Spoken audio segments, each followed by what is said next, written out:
വൈറലാവാൻ വേണ്ടി കാണിച്ച ഒരു കോപ്രായം. അതില് പെട്ടുപോയത് ഒരു പാവം കുടുംബം. ഒരു കുടുംബത്തിലെ നാഥൻ ദീപക്. അയാള് മരിച്ചിരിക്കുകയാണ്. മരിച്ചിരിക്കുക എന്നല്ല, കൊന്നത് എന്ന് തന്നെ വേണമെങ്കിൽ പറയാം. ഒരു രാക്ഷസിയാണ് കൊന്നത്. വൈറലാവാൻ വേണ്ടി കാണിച്ചു കൂട്ടിയ കോപ്രായം.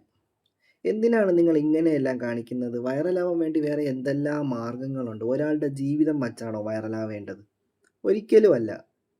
ഒരുപാട് വേറെ എന്തെല്ലാം നല്ല നല്ല കാര്യങ്ങൾ ചെയ്യാം. ഇങ്ങനെ വൈറലായി കിട്ടുന്ന റീച്ച് കൊണ്ട് എന്താണ് ഉപയോഗം?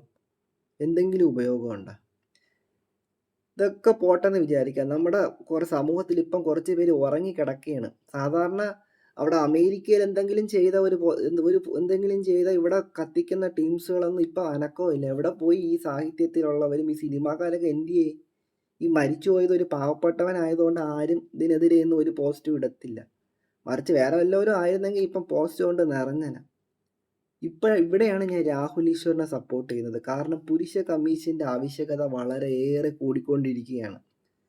പുരുഷന്മാർക്കെതിരെ ഇവിടെ എന്തും ചെയ്യാം എന്നുള്ള ഒരു രീതിയിലിട്ട് കാര്യങ്ങൾ പോവുകയാണ്. ഇപ്പം ഒരു പെൺകുട്ടിക്ക് ഒരു പുരുഷനോട് ഒരു വ്യക്തിവൈരാഗ്യം ഉണ്ടെങ്കിൽ അവനെ സിമ്പിളായിട്ട് പോലീസ് കേസിൽ അകത്താക്കാൻ പറ്റുന്ന രീതിയിലാണ് ഇപ്പം കാര്യങ്ങൾ പോകുന്നത്. ഈ ഷിംജിത എന്ന് പറയുന്ന ഈ കുട്ടി, ഒന്നും സംഭവിക്കാൻ പോകുന്നില്ല. അവൾക്കറിയാം ഇവിടുത്തെ നിയമം ഇങ്ങനെയാണെന്നുള്ളത് അവൾക്ക് നല്ലോണം അറിയാം. ഞാൻ സത്യം പറഞ്ഞാൽ ഇപ്പോൾ ആഗ്രഹിക്കുന്നത് ഫോർ ദ പീപ്പിൾ പോലെയുള്ള ഒരു ഗ്യാങ് കേരളത്തിൽ വരേണ്ട ആവശ്യകത ഉണ്ടായിക്കൊണ്ടിരിക്കുകയാണ്. എങ്കിലേ ഈ നാട് നന്നാവുള്ളൂ. അല്ലാതെ ഇവന്മാരൊന്നും ഒരിക്കലും നന്നാവാൻ പോണില്ല. ഇവിടുത്തെ നിയമങ്ങൾക്കൊക്കെ അവർക്ക് പുല്ല് വിലയാണ് കൽപ്പിക്കുന്നത്. ഫോർ ദ പീപ്പിൾ പോലെ ഒരു ഗ്യാങ് കേരളത്തിൽ വരണം.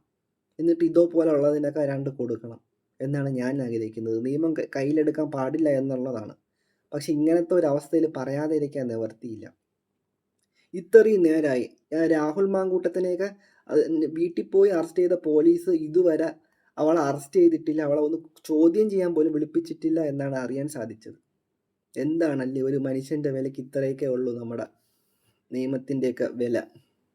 ഇനിയെങ്കിലും ഞാൻ വൈറലാവാൻ നിൽക്കുന്ന പെൺകുട്ടികളോട് പറയുകയാണ്, ഒരുപാട് മാർഗങ്ങളുണ്ട്. നല്ല നല്ല കണ്ടന്റുകൾ കൊണ്ട് നിങ്ങൾക്ക് റീച്ച് കിട്ടും. അല്ലാതെ മറ്റുള്ളവരുടെ ജീവിതം വച്ച് കളിച്ച് കിട്ടുന്നത് ഒന്നും ഒരു കാലത്തും നിലനിൽക്കില്ല. ഓക്കെ, അത് ഇനിയെങ്കിലും മനസ്സിലാക്കണമെന്ന് വിശ്വസിക്കുന്നു. ഇനിയും ഇതുപോലെ സംഭവങ്ങൾ ഉണ്ടാവാതിരിക്കട്ടെ. ഓക്കെ.